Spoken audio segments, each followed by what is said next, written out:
Fujou High School student Roka Shibasaki is handing out flyers, passing students, until a student bumps into her, knocking all the flyers out of her hand. As he passes by and notices this, Kenji Kazama decides to pick him up for her and hand her back the flyers. Kenji advises Roka that she should probably watch where she's going. As she's about to say something quietly, his friends arrive to greet him. Two students are having a quiet conversation as they make their way to class, but they eventually have to stop what they're doing to get out of the way of the Kazama gang. Introducing the school's newest thugs, Yokoshima is a small guy that likes to eat snacks. Nagamata is a taller student with glasses, with the group being categorized solely on their appearance, with this irritating them.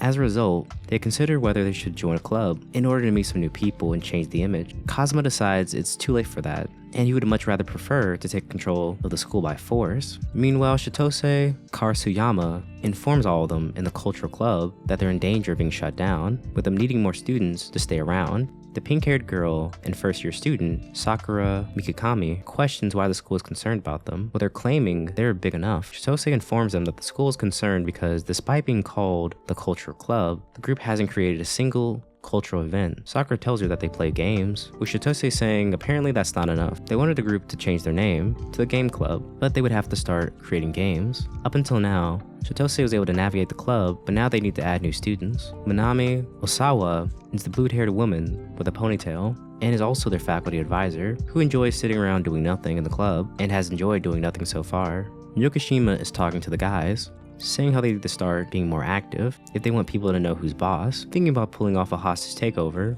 maybe starting a turf war. Nagamata suggests they make a play to take the golf bag gang territory, but Kazama is not willing to believe that's a real group. Yokoshima suggests they run a protective feed on the cultural clubs, saying no self-respecting evil overlord should have to pay for their own comic books. Kazama reminds them that weren't they the ones who were wanting to change their public image. Just then, Kenji sees some smoke coming from a classroom. He runs in to tell the people to stop, drop, and roll, but is stopped when he sees Roka, Sakura, and Minami at the source. Roka remembers him from this morning, and then tells him the fire's nothing but an illusion, good sir. Nagamata hands Kenji the fire extinguisher, and they put out the fire, and they all cheer because the day is saved. Kenji has an inner monologue asking himself why does he even care what happens to these people. Kenji yells at Roka, asking what was she trying to do setting that fire. Then he sees the fireworks on the floor. Just then, Yokoshima is tasered by Minami. He looks up to see Nagamata being drowned by Sakura with a water bottle. He screams at them, wondering what's wrong with them. Minami says she's channeling a lightning element, with Sakura cheerfully saying she's channeling water. At this point, Kenji is utterly perplexed. The two girls can't let the outside world learn of their powers, so they must erase his memories. Kazama realizes these girls are nuts. Roka apologizes to him, saying he took a glance at her fire magic, stating all of them here are magic wielders. Minami and Sakura grab him, invoking their magical power. Kenji is annoyed by this, reminding them magic isn't real. Kenji is convinced he's going to be burned alive, screaming for help. Roka twirls her fireworks like a wand and chants a magic spell to make him forget about what he saw here, or else she won't like him. The boy is utterly stunned, asking her if she's serious, bringing the girls to the floor. Behind him is Shitose. When the two lock eyes, the girl activates her earth elemental, being her death punch bitch. Kenji tells her that that was a cheap shot, and reminds her that earth elementals are supposed to be neutral. Minami and Sakura like that he's catching on to the game. Shitose apologizes for being late, with her being too busy making sandcastles. Behind her, Kenji sees the exit, but remembers he can't leave his friends behind with these crazy girls. Roka suggests they all use their elemental powers all at once, because Shitose doesn't believe they can remove his memory in the conventional manner. As soon as Kenji hears this, he understands that this won't be going well for him, so he makes a decision to flee and to return later to save his friends. Shitose catches up to him, asking him what kind of man would leave his friends behind to die. Kenji added, at least one of them would survive in this case. After running through the hallways, he manages to escape. As he catches his breath, Roka tugs his shirt. She wanted to thank him earlier for this morning, also telling him they learned their lesson. No more fireworks in the club room. The club needs more members, so she thought pyrotechnic display would entice people to join. He yells at her for almost burning down the school, with the girl not thinking about that. When he turns to leave, Roka offers him the spot in the club. Kenji turns down the offer. She holds on to him, using her ultimate move. Underneath his brassiere is a ray of darkness. The next thing he knows, he's tied up with a bag on his head. She gives him two choices. On the one hand, he does the respectable thing and joins the gaming creation club. On the other, we attack all at once with elemental abilities. friends. Kenji gives in, joining them. The girls start over and do some proper introductions, with Roka being the president of the club. Roka apologizes for the rope, thinking he wouldn't listen otherwise, with Kenji not appreciating it, saying she needs to think first, and that she's also taking this way too far. Shitose says he has a foot fetish, and tells him to fill out the registration form. Kenji thinks about it and signs the paper, but ultimately has a plan to cut off the delivery girl on their way to the office, ramping up the old charm, and then getting a hold of the form, doing this before a teacher gets to it. But instead of that, Shitose hands it to Manami. Kenji is surprised to find out that one of them was a teacher. He slowly walks back to them and takes the form, running off, with Shitose chasing after him, calling him a squirrely little scoundrel. Sakura catches up to him, having already been in a starting position the moment he turned around to leave. He can't tell if she's an idiot or a genius for that. Sakura is stumped, however, seeing that she doesn't have her water bottle with her to use her elemental power, so she runs back to the club room, telling him not to go anywhere. Kenji is confused but admits she's an idiot now. Next, Roka catches up to him, putting him in her veil of darkness. Kenji is worried, knowing he has to hurry before the other girls catch up to him, but Roka informs him that she's at the sandbox right now recharging her power. Again, Kenji sorta respects how dedicated they are to the craft, but still sees them as crazy. But Kenji realizes it's just her, reiterating that one elemental isn't enough to defeat him, removing the curtain, but he runs out of a window, about to fall. Roka catches him. Roka says she isn't going to lose a new member, with it not being easy to find another person. Kenji tells her it's okay to let him go, with him still being okay, but she refuses, until her tummy starts to hurt.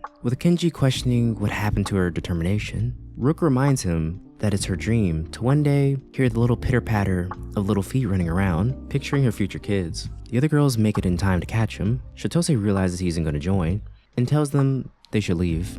Kenji gets up and gives his form to Roka. His pals forgot what happened the previous day, having their memories being wiped. Otaru, a friend of Kenji, gives him a karate chop, as he asks what happened to him yesterday. Otaru advises him against joining the club because Shitose is the president of the student council, with her being a member of the gaming club, being the one who cooned the professors and had all the school's thugs vanish. Shitose interrupts them, having overheard their conversation, with the group being directly in front of the girls' changing room. Shitose claims they're about to go peep on them, but Kenji knows she's bluffing, with her being on the second floor, as well as telling her they're too low on the ground to actually peep. Shitose tells them to try harder, with Kenji thinking she wants them to peep on them, with Otaru confirming she does value teamwork. But Kenji recalls that Otaru won the election, so he wonders how Otaru became the vice president, prompting Shitose to assert that Otaru would always be second best, with him revealing a new side to him, admitting he liked it when she stepped on him, even looking forward to catch her spit. That is okay. Kenji doesn't know how to react to this. Shitose is prepared to throw one of the lockers at the boys. Kenji moves out of the way, asking Otaru to move, but the boy refuses, wishing to remain steadfast, positioning himself to catch it. After that, he makes a razzling speech about standing up for his friends, with this motivating everybody else around him. With the two sides at odds, Kenji still steps out of the way of it. Otaru manages to successfully persuade him to help them, with Kenji assisting them. Otaru thanks him for coming back to save him. When the group succeeds, Shitose admits that group did succeed in this challenge, despite them losing. The next day, Kenji and his friends get suspended when they try to plead their case to the principal and saying that it was an honorable battle between the two of them. The principal reminds them they went through the window into the girl's room. In the staff room, the prideful, dense girl, Tako, questions Manami about the game club still being around. Manami tells her they got a new member, showing Tako at the riverbank people in black reddish cloaks with masks surround Kenji, putting him in a spinning cage. With Tako about to hurl, Kenji is furious, demanding to know who they are, telling them to lose the mask before he attacks them. Tako gets scared and tells them he's dealing with the game's creation club, with them saying, "Oh no, the game creation club." But then Kenji remembers that he just joined that club. Tako tells him that he joined a bunch of fakes. With the group taking their name, Kenji realizes that he got played. Tako tells him to quit the gaming club. Kenji wants to know why she doesn't like them so much, but Tako won't tell him. When he tries to leave, the group blocks his exit, with this pissing him off. Tako sees that he's angry, with this scaring the girl, hoping that he wouldn't punch little old her, having faith in him. Kenji realizes that he's angry, but he's not willing to punch her, so he then asks the person next to her, asking if this person's a girl, with this being Oka. Oka lies, saying that he's a girl. Sutsumi loves it when he pretends to be a girl. Oka sees what it's come to, with him revealing that he's wearing a girl's uniform. With this shocking everyone, Sutsumi has been trying to get him to cross-dress for months, mad that he did it for some random guy and not her, knocking her out. Both Tako and Kenji are confused by this. Then he turns to Mr. Mount Fuji, with him also saying that he's a girl. But Kenji doesn't fall for it. Takao realizes she's been beaten with his stats outranking hers, but she does have a cell phone, willing to lie to the police about him doing something inappropriate. Aka says it's a battle between the troublemaker and the super busty girl. Takao turns red, confused by this comment. Suzumi comments how it's too bad, saying if he wasn't so into feet, President Takao could have defeated him with her wobbly wops. Kenji is mad by this comment, with people thinking that he has a thing for feet. Apparently, the only thing that Manami remembers about the boy is that he's into feet, with this also being a lie by Chitose. Kenji curses that teacher. Suzumi wants to know what else that he's into, suggesting thighs, ankles, maybe stockings, wondering if that turns him into a rock. Kenji is angered by her comments, yelling he loves chesty women. Takao feels very uncomfortable by this, telling him not to stare at her. Soon the cops show up, wanting to know if they saw some people in robes, to only see Mount Fuji behind them. The group gets scared and tells a false story about what happened, sending Mount Fuji into the slammer, with him being a brave sacrifice. In the club room, Roka and Chitose are having an epic battle, a space conquest, when Roka tries to attack Kenji, with him just trying to leave. He's worried that Sakura might have actually passed away. Afterwards, the Game Creation Club has to participate in the school festival. Just then, Takao bursts into the room. Kenji recognizes her, and Chitose is interested, thinking the two of them did something alone together. Takao is mad that all this club does is pick around and eat snacks, rather than actually make games, with Takao wanting to shut down the club. But when she says this, Chitose gets into her face, with the girl backing down, having no comeback. Chitose and Sakura overpower Takao with their elemental attacks, with Roka not joining in. When she goes to try and help Takao, she smacks her hand, not liking that she's pretending to be her friend again.